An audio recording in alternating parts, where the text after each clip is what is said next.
kita bertemu dengan Ramadan yang akan menjelang, insya-Allah. Moga kita sampailah untuk kita beramal ibadah, apatah lagi bulan yang barakah. Dalam 11 bulan ini adalah bulan yang baik, penghulu segala bulan dalam Islam, bulan Ramadan ini. Dalam bahasa Arab ni saya ambil daripada tulisan, saya ambil daripada ustaz saya lah. Dia pun dah tak ada dah, meninggal lah. Dah berapa tahun dah meninggal. Dia antara dia ada cerita pasal Ramadan ni. Dalam bahasa Arab ni, Ramadan ni adalah panas terik. Dia kata panas terik, membahang. Yang kita tengok kan, masa nak dekat Ramadan ni dah cuaca panas. Lepas tu dia kata macam membakar kulit. Itulah Ramadan, insya-Allah. Tapi kita, kalau kita faham, kita akan menjalani ni dengan baik lah. Semoga Allah memelihara kita lah. Dia kelebihan bulan Ramadan ni dalam Islam, satu-satunya ibadah yang tidak diketahui manusia. Maknanya kalau kita melakukan puasa ni, tak siapa pun tahu. Mungkin ada, kalau kita budak kecil kata puasa, tapi masuk bilik air kerana dia telan air pipe ke apa kan, kita tak tahu. Kata puasa, nampak lemah ke kan. Tapi kita tak tahu dia dah teguk air ke apa, kita tak tahu. Zaman masa belajar lah, itu kita pun tak tahu. Mungkin kita pun ada kelemahan juga masa kita nak belajar masa budak-budak, masa belum akhir balik lagi. Tapi ini adalah kelebihan ibadah yang kita tak tahu. Manusia tak tahu siapa yang puasa. Nampak lemah pun kita tak tahu dia berpuasa atau tak tahu. Hanya Allah je yang tahu.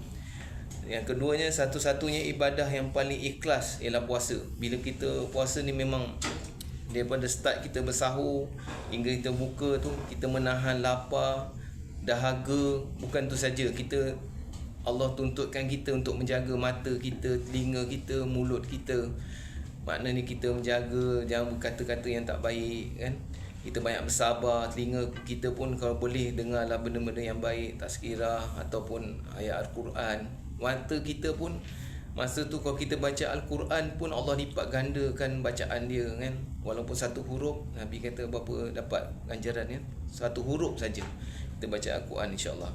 Lepas tu perkara ketiga, Ramadan ni adalah penghulu, tadi macam saya cakap lah, penghulu segala bulan dalam Islam ni. Dalam 12 bulan ni, inilah kelebihan bulan Ramadan ni, kita dapat berpuasa.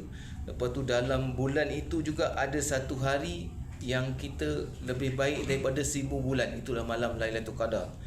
Kalau kita dapat terbangun, tak semestinya orang kata nak ke tidur, tapi kita beribadah daripada start pada maghrib, isyak tu kita berjemaah. Lepas tu kita jaga, apatah lagi kita dapat solat subuh pun kita dapat, insya-Allah, malam Lailatul Qadar. Kata guru-guru saya lah, ustaz-ustaz saya.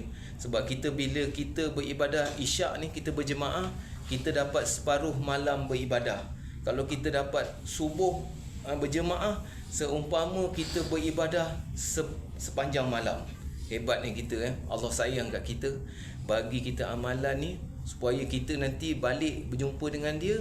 Allah sayang kita, Allah pilih kita. Kita buat amalan sikit ke banyak ke, tapi kita buat kerana dia, nanti Allah angkat kita. Kita pun tak tahu apa amalan yang sahabat-sahabat kita yang buat, atau ada zikir ke. Bulan Ramadan ni kita banyak istighfar ke, kita berselawat ke, berjalan ke, start motor ke, kita berselawat ataupun beristighfar bulan Ramadan ni, mana tahu ada amalan yang Allah angkat kita. Allah ampunkan dosa kita, nanti kita balik sana, nanti tengok apa amalan kita yang ada. Tengok pun kita tak jangka benda tu. Lepas tu dalam bulan Ramadan ni pun tidur pun adalah ibadah. Maknanya kita ada rehat tidur yang bukan yang sampai daripada subuh terus tidur sampai asar atau maghrib kan. Tapi makna dia tidur tu kita ada rehat sekejap, lepas tu jaga solat. Lepas tu kita tidur tu dapat menghindarkan diri kita, mungkin kita keletihan atau kita keluar tu. Yang perkara keenam, dia banyak benda-benda yang wajib tu kita, Allah angkat pahala dia jadi besar. Yang sunat tu Allah gandakan lagi. Ini apa perkara kita lah, kalau kita buat macam sunat apa, macam siapa yang rajin buat duha ataupun solat sunat lain lah, solat malam ke, apatah lagi tarawih, kita semua kita buat sunat ni. Tak ada bulan lain yang adanya sunat witir, tarawih, tak ada. Bulan Ramadan aja yang ada. Jadi siapa yang ke lapangan, insya-Allah kita kejarlah malam tu. Tapi isyak kita kena ikutlah isyak, lepas tu seterusnya tarawih dan witir. Lepas tu seterusnya amal ibadah bulan Ramadan ni lah, ganjaran dia memang Allah bagi berlipat ganda kan. Berlipat ganda tu kita tak tahu berapa, itu semua Allah yang akan bagi, insya-Allah. Lepas tu semua pintu syurga akan dibuka, pintu neraka akan ditutup, dan kita ketahui syaitan akan diikat, dibelenggu. Makna dibelenggu tu kita yang, makna kekuatan ni kita ibadah ni dengan hati kita lah, insya-Allah. Kita sebab syaitan semua diikat, dia tak dapat nak menghasut kita ke apa, insya-Allah kitalah yang meneruskan amal ibadah kita untuk bekalan kita. Lepas tu dia berjemaah tadi, satunya bulan yang diturunkan Al-Quran lah untuk kita, yang siapa yang sentiasa baca Al-Quran terbaik lah. Tapi kalau di Ramadan ni dia lipat gandakan, mana dia baca lebih. Kalau kata Imam Syafi'i radhiyallahu an, dia rahimullah, Imam Syafi'i dia kalau bulan Ramadan ni satu hari 2 kali khatam dia. Ini Imam Syafi'i lah, punya hebat dia dia udahlah ada dapat menulis hadis, menghafal hadis, lepas tu dia baca Al-Quran dalam bulan Ramadan satu hari 2 kali. Subhanallah. Satu-satunya inilah Allah turunkan Al-Quran. Ini dalam 11 bulan ni tu, antara saya cakap tu, adanya satu malam yang lebih baik daripada 1000 bulan, iaitu malam Lailatul Qadar. Kita pun tak tahu, tapi kata ulama-ulama, dia malam Lailatul Qadar ni ada kata satu Ramadan tu dah boleh kita dah kejar dah. Maknanya dia solat isyak berjemaah, bertarawih, kita jangan miss kalau boleh. Kalau kita pergi mana pun, kalau boleh solat jemaah tu kita kena ambil isyak, insya-Allah. Lepas tu sebab malam tu kita tak tahu, tapi bila ada ulama bincangkan 10 malam terakhir adanya malam Lailatul Qadar. Itu yang kita tak tahu. Siapa yang, ada orang kata kalau mungkin malam tu orang ngantuk ke, wallahu alam, kita tak tahu. Kita buat ibadah, kita kejar je, kita buat, insya-Allah malam tu dapat malam lebih baik daripada 1000 bulan, iaitu 83 tahun setelah saya tu. Kita pun tak tahu umur kita boleh sampai ke tak sampai umur tu. Tapi kalau kita dapat satu malam tu pun nikmat besar Allah akan bagi kita di akhirat nanti, insya-Allah. Lepas tu istimewa ni bulan Ramadan ialah kita dapat berbuka. Berbuka ni paling sonok sebenarnya. Kita bersama keluarga, kita beli juadah sikit, kita bersama keluarga, kita dapat berbuka tu pun adalah, ulama bincangkan 2 perkara yang paling gembira. Ada 2 perkara, iaitu waktu berbuka, dengan satu lagi waktu kita akan bertemu dengan Allah di akhirat nanti.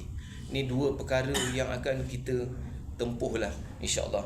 Tapi kita, keberkatan kita tu, sebelum kita berbuka, kita berdoa dulu. Berdoa bersama keluarga kita, yang bujang, insya-Allah, yang keluarga dengan keluarga kita dapat dengan anak-anak berbuka puasa bersama, ada barakah dia. Di bulan Ramadan ni je lah kita ada berbuka dengan bersama dengan keluarga. Moga apa yang kita dapat tu di bulan Ramadan tu, Allah ampunkan dosa-dosa kita, Allah terima kita punya amalan, dan kita dapat bertemu dengan Ramadan-Ramadan yang lain, insya-Allah.